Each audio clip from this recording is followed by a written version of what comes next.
Okay, before we actually get into Pro Tools in the mix, I'd like to run you through the outboard signal path. So the snare is running through this Warm Audio Tube EQ. I'm boosting a little bit of 100 Hertz to give it some weight. There's no cutting even in the high end. I'm boosting, I believe that's 5K right there. Yep, to give it a nice crack. We found a really nice crack about 5K. And then next here is the bass guitar. So I'm pushing 400 some. And then up on top here is some 4K actually, and we found some definition and a nice attitude in the bass guitar right there. So those are two outboard EQs going to a drum and a bass. Then these bottom two are on the tube bus. So both should be mirroring each other, and I'm pushing 30 Hertz quite a bit just to give some nice air to the bottom, because we didn't track with a whole lot of low end on the bass or the drum, knowing that I'm going to want to push that low end on the tube bus. So I didn't want to cloud it up too early. And then a nice sparkle up at 12K. We're pushing a little bit there. So that's feeding into the tube bus. For the outboard compression, I'm using the WA-76. The top one is hitting the kick drum, and the input's right around 36 here, straight up on the output. There's my attack at about 3 o'clock. My release is somewhere around 11:30, and I'm at a 4:1 ratio, and you can see just some mild compression on the kick. Again, an organic song, we don't want to process it too much. Next, the snare's hitting the second compressor, more at 11. This is at 2 o'clock. And I'm getting a little more of a crack out of the snare, but still pretty conservative at a 4:1 ratio. Then I have two guitar tracks. I'm using those Byron Fay guitar amplifiers, which are quite vintage sounding. So they could be a little bit raw. I like them kind of harsh, so I'll soften them up with EQ and with compression. So each one is being mic'd separately. But at one take. It's just one take as we played it live. So here is one guitar track. Notice my release and attack are right up the center, an 8:1 ratio, and just mild compression. Whereas the one that's panned to the right, because I'm doing a left and right pan on this, is hitting the same type of compression, a little bit different on the release time, but notice I'm crushing this one more to give it a little bit different character. So the one on the one side will peak out a little bit where the other one stays more controlled. Gives you a little bit of a stereo image. And since it's just a trio and there's no overdubs, I thought that was a nice, interesting thing. The guitars are going to console my Toft board, so I have the Trident style EQs, just helping it out just a little bit. And same on the kick drum. The board is hitting the kick drum. And I believe the snare is going to actually a Chris Lord-Alge preset plugin that I modified a little bit. The bass guitar is being routed through the console, and then I've patched in a WA-2A, and notice I'm hitting it at around a -7, -5, so it's really gripping it. It serves this song very well, and that's what makes it work with the drums and cut through, but yet be very controlled. I'm in compression mode, and you can see the settings. All the drums are being bussed and routed through an API bus compressor. The entire mix is being routed through, like I said earlier, two of the Warm Audio Tube EQs, and then finally being pushed with the SSL bus compressor. Okay, so we're going to deconstruct the mix Song for Jane. So what we have here is a simple three-piece. So the guitar used two amplifiers, but just one take. The bass was simply direct, but I did copy a track so I could have two different types of basses working together, a more higher definition one and a lower bottom. And then there's a full drum set. We didn't do anything crazy. There's not like a lot of any side chaining or parallel compression or crazy editing, pretty much a live recording and capturing it. But I did do some routing. And I did replace one drum, the kick drum, with Drumagog. So let's start there. So I'll put this on a loop mode. So now everything's running through the drum bus, and I'm going to solo up the kick. This is what the kick sounded like before Drumagog.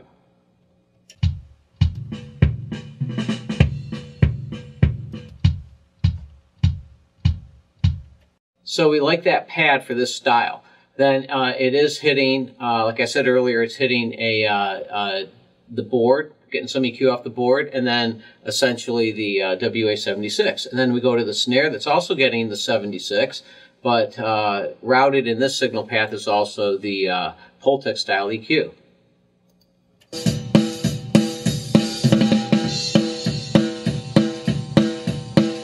Let's take a listen to that pre-EQ and compression.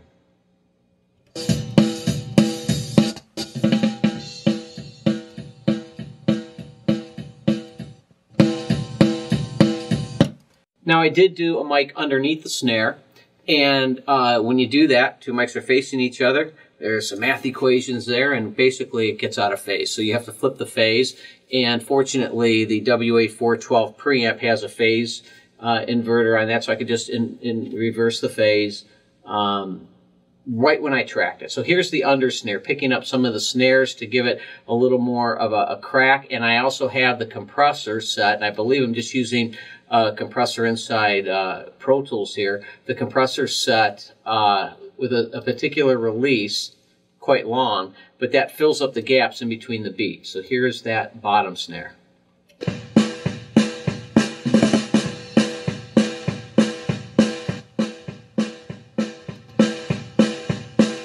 See, that compressor makes those snares live longer, and we like that sound. So the two combined, routing through the bus, and keep in mind the bus over here is hitting an API bus compressor, but lightly. It's not influencing it too much. So here's the snare sound.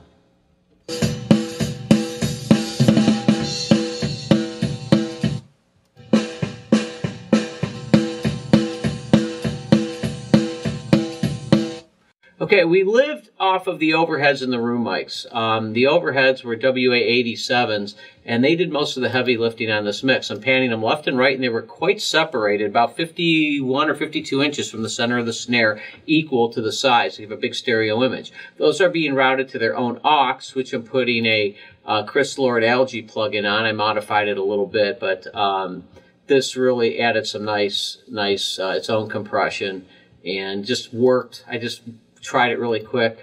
We had a funny frequency in the room, so I pulled this out, which is somewhere in the order of probably 3-4K, somewhere in there. And then just a light bump up at 18K for subliminal sibilance. So this is what the overheads sound like.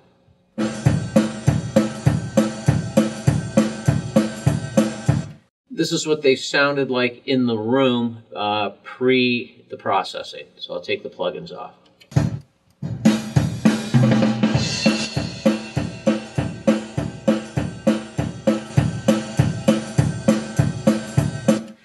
In this case, I like using the large diaphragm mic, so it picks up the whole set, not just the cymbals and a little bit of snare crack. I wanted it actually to be very organic. We then did the same with the room. I had a couple room mics happening, one center front and one just over the drummer's head. We like that because I want to hear what the drummer's hearing, since it's kind of organic and dynamic. And those are routing to a room aux that I hit another Chris Lord Algae plugin, and then a little bit of correction, well, it's quite a bit actually, at 5K to get the brassiness out of the cymbals. You know, it's DeMarco School of Music here, so, you know, we're just using the school set. So we didn't get too elaborate with this. So I'm trying to use some processing to correct not having the greatest set or new heads, and even the cymbals being, you know, a little brassy. And part of it's the room. So here's the room sound only.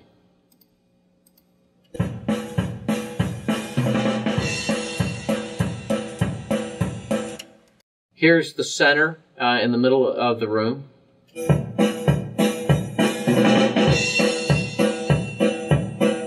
We made sure our amplifier, the guitar amps were in another room, and of course the bass went direct, so there's no bleed. And here's the room behind his head, so it's just over the drummer's head like this, picking up what he's hearing.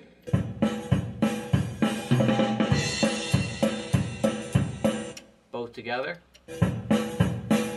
We'll combine that with the room mics, and you have to check phasing. So I went through all these and tried different, this one in phase, that one out of phase, these two together, these three together, these four together, kept working with it till I got, if I found any phasing issues, you just put an EQ on the track and reverse the phase, and that would be corrected. So right now, everything is in phase. This would be the overheads mixed with the room mics. So I'll start with overheads, then I'll add the room mics.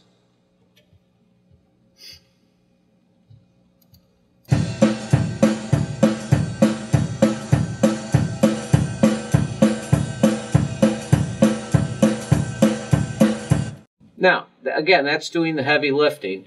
I'm going to add the kick and the snare, and we'll hear how that embellishes these room mics.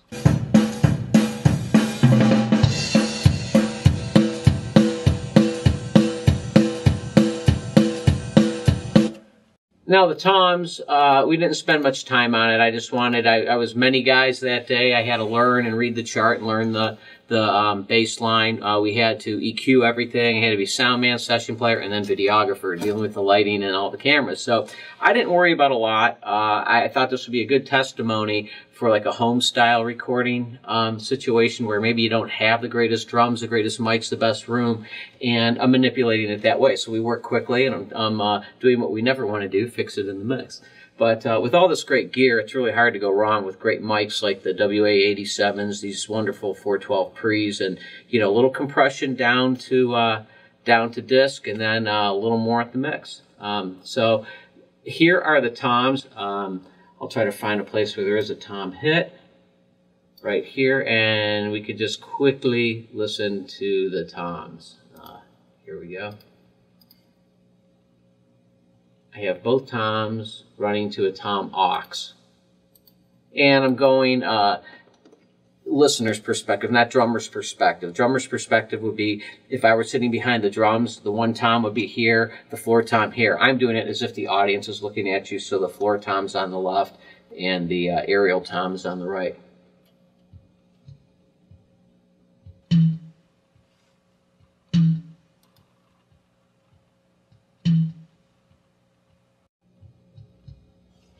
And let's put the whole drum set in, see what we got.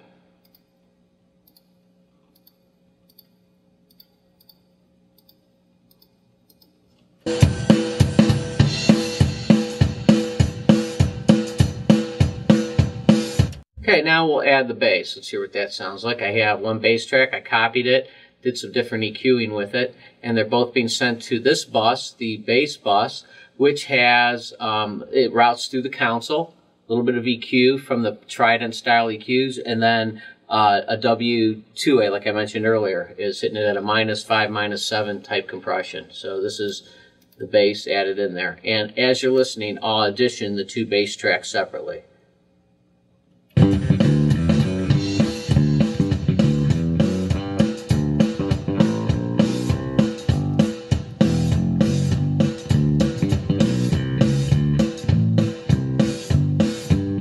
So you could hear the two, one's higher, obviously, and then one's lower, and I'm kind of using a different compression.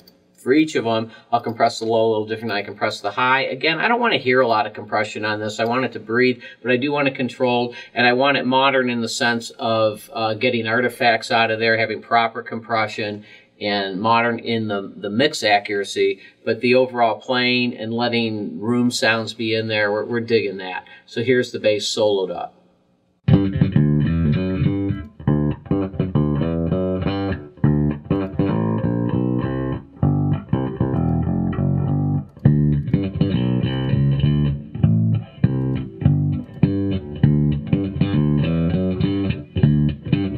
Okay, so I said not much compression, and we're crushing this 2A. I could have just used the 2A, one of the warm 2As on this, but again, I was working quick, and we had a goal to do everything mixed, done, and even these videos in one day. So actually, I'm shooting this video the next morning, but still, I wanted to work quickly, and a testimony of how you can work in the box and the outboard gear. And this was just for no preference, but just the fact I was working quickly and didn't patch something in. But it worked, and why change it then if it's working? So here is that. And then finally we have the guitars. I have two guitar tracks. It's essentially one played part, but they're being routed here. And I did copy over the track for lead. So he's playing the lead live, but essentially I wanted a little bit different sound on it. So I have these telarray delays. So here's the left one, the amp.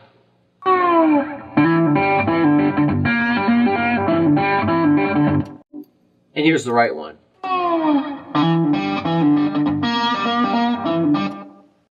They're both hitting the console for a little bit of EQ help. I have a little bit of carving out here as well, so I'm double EQing.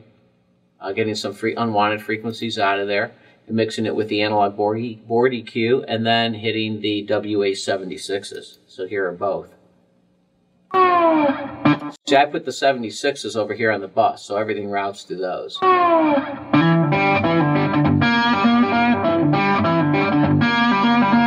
Now, in the solo section, I opened the delays up a little bit more. I EQ'd it a little bit different, but just subliminally, so you know, hey, a solo's here. I didn't want it to sound like some kind of punch-in, so I'll go to that. You'll be able to actually hear the difference as it rolls from the part to the solo.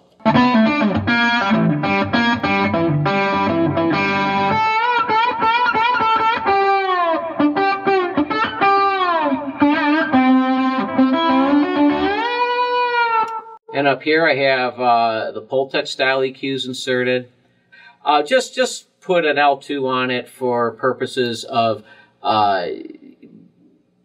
putting a brick wall limiter so it doesn't go above where I want it to go. And I'm just quickly using that to dither to it, automatically dither this by being on there when we bounce it. And then I'm just slapping noise reduction. I listened and I didn't hear any high-end loss there, and it's just nice to know that that noise reduction is on there for this particular track.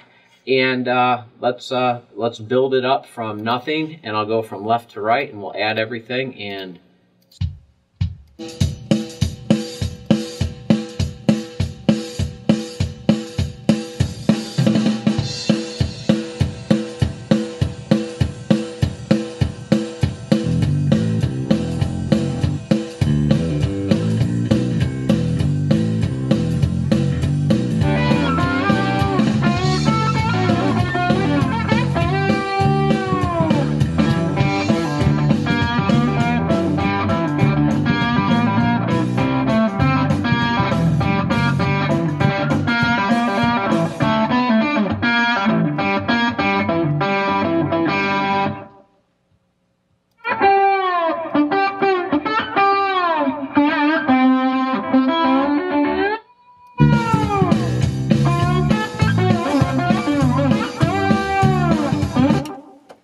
well, thank you for joining me for this deconstruction of the mix Song for Jane by my blues band, Humbucker Blues.